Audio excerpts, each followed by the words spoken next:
Good afternoon, everyone. Thanks for being here. I'm here today to announce some changes in the Defense Department's policies regarding transgender service members. And before I announce what changes we're making, I want to explain why. There are three main reasons having to do with our future force, our current force, and matters of principle. The first and fundamental reason is that the Defense Department and the military need to avail ourselves of all talent possible in order to remain what we are now, the finest fighting force the world has ever known.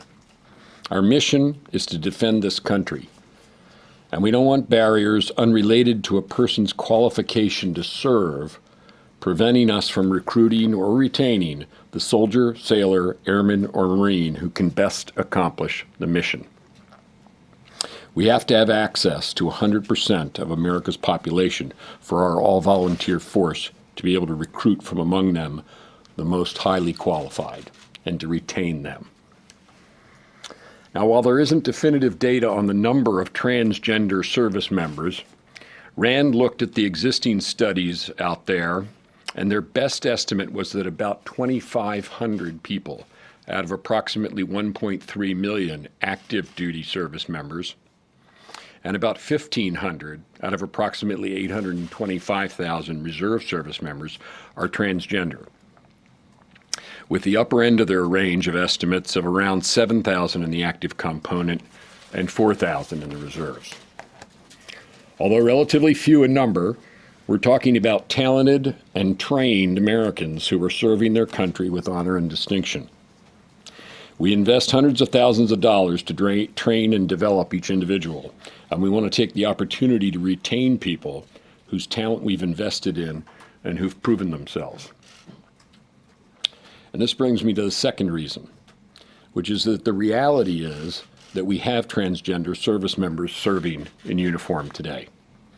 And I have a responsibility to them and to their commanders to provide them both with clearer and more consistent guidance than is provided by current policies. We owe commanders better guidance on how to handle questions such as deployment, medical treatment, and other matters. And this is particularly true for small unit leaders, like our senior enlisteds and junior officers. Also, right now, most of our transgender service members must go outside the military medical system in order to obtain medical care that is judged by doctors to be necessary. And they have to pay for it out of their own pockets. This is inconsistent with our promise to all our troops that we will take care of them and pay for necessary medical treatment. I and the Defense Department's other senior leaders who have been studying this issue over the past year have met with some of these transgender service members. They've deployed all over the world, serving on aircraft, submarines, forward operating bases, and right here in the Pentagon. And while I learned that in most cases their peers and local commanders have recognized the value of retaining such high-quality people, I also learned that the lack of clear guidelines for how to handle this issue puts the commanders and the service members in a difficult and unfair position. One service member I met with described how some people had urged him to leave the military because of the challenges he was facing with our policies, and he said he just wouldn't quit. He was too committed to the mission, and this is where he wanted to be. These are the kind of people we want serving in our military. The third and final reason for the change, also important, is a matter of principle. Americans who want to serve, and the third and final reason for the change, also important, is a matter of principle. Americans who want to serve and can meet our standards should be afforded the opportunity to compete to do so. After all, our all-volunteer force is built upon having the most qualified Americans. And the profession of arms is based on honor and trust. Army Chief of Staff General Milley recently reminded us of this when he said, and I quote him, "The United States Army is open to all Americans who meet the standard, regardless of who they are." Embedded within our Constitution is that very principle, that all Americans are free and equal. And we as an Army are sworn to protect and defend that very principle. and we are sworn to even die for that principle. So if we in uniform are willing to die for that principle, then we in uniform should be willing to live by that principle. It's General Milley. In view of these three reasons to change our policy, last July I directed the commencement of a study to identify the practical issues related to transgender Americans serving openly, and to develop an implementation plan that addresses those issues consistent with military readiness, because our mission, which is defending the country, has to come first. I directed the working group to start with the presumption that transgender persons can serve openly without adverse impact on military effectiveness and readiness unless and except where objective practical impediments are identified. I think it's fair to say this has been an educational process for a lot of people here in the department, including me. We had to look carefully and deliberately at medical, legal, and policy considerations that have been evolving very rapidly in recent years. And we had to take into account the unique nature of military readiness and make sure we got it right. I'm proud of the thoughtful and deliberate manner in which the department's leadership has pursued this review. I've been guided throughout by one central question: is someone the best qualified service member to accomplish our mission? Let me now describe the process we used to study this over the last year. The leadership of the Armed Services, the Joint Chiefs of Staff, the service secretaries, myself, together with personnel, training, readiness, and medical specialists from across the Department of Defense, studied all the data available to us. We also had the RAND Corporation analyze relevant data and studies to help us with our review. And we got input from transgender service members, from outside expert groups, and from medical professionals outside of the department. We looked carefully at what lessons could be learned from the outside, including from allied militaries that already allow transgender service members to serve openly, and from the private sector also, because even though we're not a business and are different from a company in important ways, their experience and their practices are still relevant. It's worth noting, for example, that at least 18 countries already allow transgender personnel to serve openly in their militaries. These include close allies such as the United Kingdom, Israel, and Australia. And we were able to study how they dealt with this issue. We also saw that among doctors, employers, and insurance companies today, providing medical care for transgender individuals is becoming common and normalized in both public and private sectors alike. Today, over a third of Fortune 500 companies, including companies like Boeing, CVS, and Ford, offer employee health insurance plans with transgender inclusive coverage. That's up from 0 such companies in 2002. Similarly, non-discrimination policies at 2/3 of Fortune 500 companies now cover gender identity, up from just 3% in 2002. And for the public sector, all civilian federal employees have access today to a health insurance plan that provides comprehensive coverage for transgender-related care and medical treatment. All this represents a sea change from even just a decade ago. Based on its analysis of allied militaries and the expected rate at which American transgender service members would require medical treatment that would impact their fitness for duty or deployability, RAND's analysis concluded that there would be, quote, minimal readiness impacts from allowing transgender or deployability. RAND's analysis concluded that there would be, quote, minimal readiness impacts from allowing transgender service members to serve openly, end quote. And in terms of cost, RAND concluded that health care costs would represent, again their words, an exceedingly small proportion of DoD's overall health care expenditures. Now, as a result of this year-long study, I'm announcing today that we're ending the ban on transgender Americans in the United States military. Effective immediately, transgender Americans may serve openly, and they can no longer be discharged or otherwise separated from the military just for being transgender. Additionally, I have directed that the gender identity of an otherwise qualified individual will not bar them from military service or from any accession program. In taking these steps, we're eliminating policies that can result in transgender members being treated differently from their peers based solely upon their gender identity rather than upon their ability to serve. And we're confirming that going forward, we will apply the same general principles, standards, and procedures to transgender service members as we do to all service members. What I heard from the transgender service members I met with overwhelmingly was that they don't want special treatment. They want to be held to the same standards and be treated like everybody else. As I directed, the study identified practical issues that arise with respect to transgender service, and it developed an implementation plan to address those issues. Let me briefly describe that implementation plan. I want to emphasize that in this case, as in the department's decisions on Don't Ask, Don't Tell and Women in Service, simply declaring a change in policy is not effective implementation. That's why we have worked hard on the implementation plan and must continue to do so.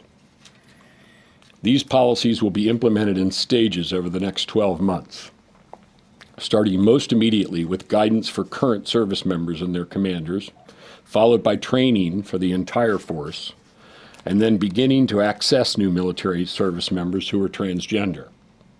Implementation will begin today. Starting today, otherwise qualified service members can no longer be involuntarily separated, discharged, or denied reenlistment or continuation of service just for being transgender. Then, no later than 90 days from today, the department will complete and issue both a commander's guidebook for leading currently serving for leaders of currently serving transgender members and medical guidance to doctors for providing transition-related care if required to currently serving transgender service members. Our military treatment facilities will begin providing transgender service members with all medically necessary care based on that medical guidance. Also starting on that date, service members will be able to initiate the process to officially change their gender in our personnel management systems.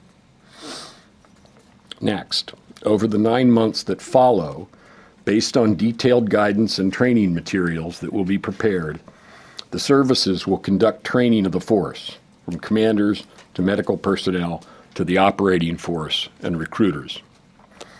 When the training is complete, no later than 1 year from today, the military services will begin accessing transgender individuals who meet all standards, holding them to the same physical and mental fitness standards as everyone else who wants to join the military. Our initial accession policy will require an individual to have completed any medical treatment that their doctor has determined is necessary in connection with their gender transition and to have been stable in their identified gender for 18 months, as certified by their doctor, before they can enter the military. I've directed that this accession standard be reviewed no later than 4 months from today to ensure it reflects what we learn over the next 2 years as this is implemented, as well as the most up-to-date medical knowledge. I've discussed the implementation plan with our senior military leaders, including Chairman Dunford. The chiefs had specific recommendations about the timeline, and I made adjustments to the implementation plan timeline to incorporate those recommendations. The chairman has indicated the services support the final implementation timeline that I've laid out today. Overall, the policies we're issuing today will allow us to access talent of transgender service members to strengthen accomplishment of our mission, clarified guidance for commanders and military access talent of transgender service members to strengthen accomplishment of our mission, clarified guidance for commanders and military medical providers, and reflect better the department's and our nation's principles. I want to close by emphasizing that deliberate and thoughtful implementation will be key. I and the senior leaders of the department will therefore be ensuring that all issues identified in this study are addressed in implementation. I'm confident they can and will be addressed in implementation. That's why we're taking the step-by-step approach I've described. And I'm 100% confident in the ability of our military leaders and all our men and women in uniform to implement these changes in a manner that both protects the readiness of the force and also upholds values cherished by the military: honor, trust, and judging every individual on their merits. I'm also confident that we have reason to be proud today of what this will mean for our military, because it's the right thing to do, and it's another step in ensuring that we continue to recruit and retain the most qualified people. And good people are the key to the best military in the world. Our military and the nation it defends will be stronger. Thank you. And now I'll take some questions. And Phil, you want to start? Sure. Secretary, could you talk a bit about, I know you spoke about the cost for health care. Are there other costs associated with this implementation plan? And could you elaborate a bit on the timing issue, the adjustments in timing that you spoke to? Sure. With respect to cost, by the way, I'll mention that Peter Levine will be here later and will be prepared to answer questions in detail and depth. But the reason that Rand concluded the costs would be minimal is that the medical treatment that service members who are currently transgender require is fairly straightforward and well understood. They were able to make those estimates, and that was, as they said, minimal. And with respect to accessing new members, as I indicated, they will have already completed and been stable in their transition for a period of not less than 18 months before they can access service, so there will be no medical costs associated with that. And with respect to the timetable for implementation, as I indicated in the stages, there's the preparation of the medical guidance. That's up to the doctors who need to do that, so that doctors at military treatment facilities all have a standard protocol. I've given them 90 days to do that. That's what they asked for. The commander's guidance, as I indicated, the chairman and the chiefs asked for 90 days in that regard to prepare that commander's guidance and the training guidance, and I agreed to that. I think that's reasonable. That's the amount of time it'll take them to complete the job. Obviously, they've begun some of that. And then the rest of the time is time to train the force, which is comparable to the time we took to train the force, say, in Don't Ask, Don't Tell. We do have some experience in this kind of thing, and we're following that template to successful implementation change of this kind. I'll put a question on Russia. Sure. I'm going to say it's a separate subject, but Go there's ahead, a report today that spoke to a proposal to strengthen coordination, military coordination with Russia in targeting al-Nusra in Syria. And I'm just wondering, you've been a skeptic in the past about cooperating with Russia militarily in Syria, given that their motives are different than those of the United States. Has something changed? Would you support this? Well, we do have a professional relationship with the Russian military to make sure that there are no incidents and no safety issues as we both operate in the neighboring areas of Syria. But I've said before, the Russians got off on the wrong foot in Syria. They said they were coming in to fight ISIL, and that they would assist the political transition in Syria towards a post-Assad government that could run the country and put that terribly broken country back together and give the people the future they deserve. They haven't done either of those things. So I think I'm still hopeful that they will do both of those things, and I think that's what Secretary Kerry's talks, which are very frequent with the Russians, are all about. But meanwhile, we have a channel which is focused on safety issues, and we maintain that, and that's a very professional working channel. Safety issues, and we maintain that, and that's a very professional working channel between us. Mr. Secretary, Barbara? Can I follow up on that and ask you something else? But to follow on Phil's question, you're well known to be skeptical of the Russians and some of the things that their military has done. So really straight up, are you willing Are you in favor now of an expanded effort for military cooperation with the Russians inside Syria? Because most people in this town think you are not. If the Russians would do the right thing in Syria, and that's an important condition, as in all cases with Russia, we're willing to work with them. That's what we've been urging them to do since they came in. That's the objective that Secretary Kerry's talks are aimed at. And if we can get them to that point, that's a good thing. But may I follow up on two small items? Are you willing to include an effort for the U.S. to begin airstrikes against al-Nusra? And may I also ask you about Raqqa? As the world has watched what's happened in Istanbul, how urgent now are you, beyond the usual discussion of accelerants, to see the Syrian Arab Coalition and the other fighters get to Raqqa? Oh, very, very, very eager to get them to Raqqa. This is the same group that we've been working successfully with. That is, they have been successful. We've been enabling and supporting them to envelop and take, which they will from ISIL, the city of Manbij, which, like Raqqa, isn't as well known.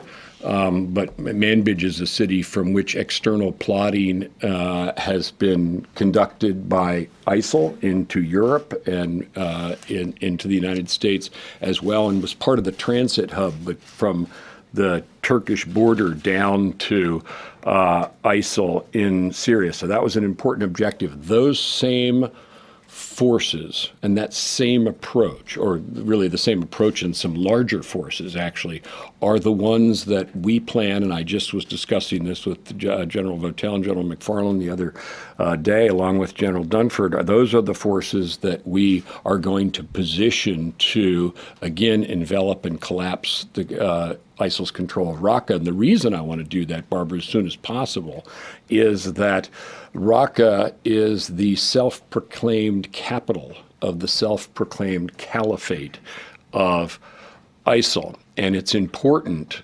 to destroy the ISIL in Iraq and Syria because that's absolutely necessary. It's not sufficient to avoid all kinds of radicalization and so forth, but it's necessary in order to eliminate the idea that there can be a state based upon that ideology. That's why we are so intent in our military campaign against ISIL on Iraq and Syria. So we'd like to get Raqqa as soon as we possibly can, like everything else. Chris? Mr. Secretary, a couple of questions about what this change will mean for the transgender service members. First, can you verify that the military health care coverage will cover all aspects of transition-related care, including gender reassignment surgery? And second, will the Pentagon add gender identity or transgender status to the military equal opportunity policy in the event that a transgender service member feels like they are experiencing discrimination? Well, the answer to the first one is the medical standards don't change. The transgender individuals, like all other service members, will get all medical care their doctors deem necessary. They'll have to do that with their subject to, if it's non-urgent medical care, subject to their commanders. Because if they need to be deployed, they need to be deployed, and it's normal that if you have, say, a procedure which is not urgent, that you have to defer that if you're being deployed. So we're not going to have any different medical policy for transgender service members than others. Our doctors will treat them and give them medically necessary treatment according to the protocols that are determined by the medical profession. The MEO policy, will you add transgender status to the MEO? I don't know the specific answer to that. I certainly assume the answer is yes, and Peter's telling me yes. That certainly stands to reason that we would. That makes sense. Let's see, Corey. Yes, Corey's not here. How about Paul? Yeah, I wanted to follow up on that question. Yes, Corey's not here. How about Paul? Yeah, I wanted to follow up on that question. So there's been some debate on whether the military would only cover hormone therapy versus covering full reassignment surgery. So will reassignment surgery be covered? This is for currently serving members. That's going to be a matter that the doctors will determine in accordance with what is medically necessary. That's a decision that they make with their physician.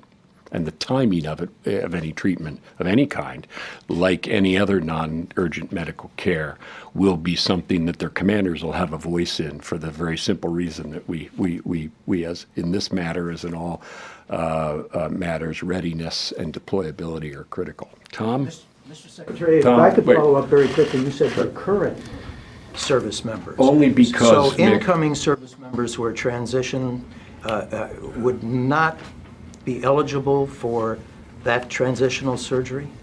It depends, Mick. If someone who is transgender and comes out will need to and be required to have undergone transition and be stable in that state for 18 months before they can enter the military. But the U.S. military will not provide that surgery. Is that what you're saying? They won't be in the U.S. military at that time, but because they won't have accessed until they have undergone transition. Tom? Questions for you, if I could. How many transgender troops have been dismissed under the old policy? And also, I'm wondering why Chairman Dunford isn't here to discuss this policy, since it affects the uniformed military. Well, let me take this. I'll take the second part first. This is my decision. However, we have arrived at it together, the senior leadership of the department. They support this timetable and this implementation plan. As I indicated, I actually made some adjustments in it specifically to take into account some of the desire by some of the chiefs to have a little more time on the front end, particularly for the commanders and training guidance. And so I agreed to that because I thought that was reasonable. And I have a general principle around here, which is very important, which is that it's important that the people who have to implement decisions be part of the decision making. And the armed services are the ones that are going to have to implement that. So it's very important that they've been part of this study, but now they're a critical part of implementation, because they and I all agree, as I said before, that simply declaring the military open to transgender individuals does not constitute effective implementation. We have work to do, and we'll do it. We'll do it together. Mr. Secretary. Thank you. Mr. Secretary, in light of the events this morning at Andrews Air Force Base, are you getting a little fed up about all these false alarms for an active shooter, and why the communications problems this morning? Well, I wouldn't say fed up, because I think we have to take these things seriously when they occur, and I'm sure that if a mistake was made here or somebody inadvertently did, they weren't doing that on purpose. And it also shows a high degree of readiness and rapidity of response and so forth. It does appear, based on the information I have at this moment, that this was mistaken, and that this was a drill that was going on that was mistaken for a real event. And a response was made. And that is something, because it has happened before, that I think we need to pay attention to, how to minimize the chances of false alarms like that. At the same time, I think it's important to have a reasonable level of awareness of this, of the possibility of this kind of event and what to do. And I thought the response was strong and solid. So that's the good news. And the bad news is it appears to have been a mistake, and we'd like to reduce the number of mistakes made in this way. No question about it. David. Mr. Secretary, I'm still confused by your answer to Mick's question. Someone who is already in the military, if he or she is deemed medically, if sex change surgery is deemed medically necessary, the military will pay for it. That's correct. But what happens now, and then you explained the 18-month stable before you come in, but what happens to a serviceman or woman who joins? They'll receive. No, It's a good but question. I they understand. join as a man or woman and then decide at some point after they've joined the service that they need, as a man or woman and then decide at some point after they've joined the service that they need? Any medical treatment in that instance that is determined to be medically necessary by their doctors will be provided like any other medical care. However, and I emphasize this is subject to the normal readiness requirements that are imposed upon any military service member. This is not a one-time offer. This is going to.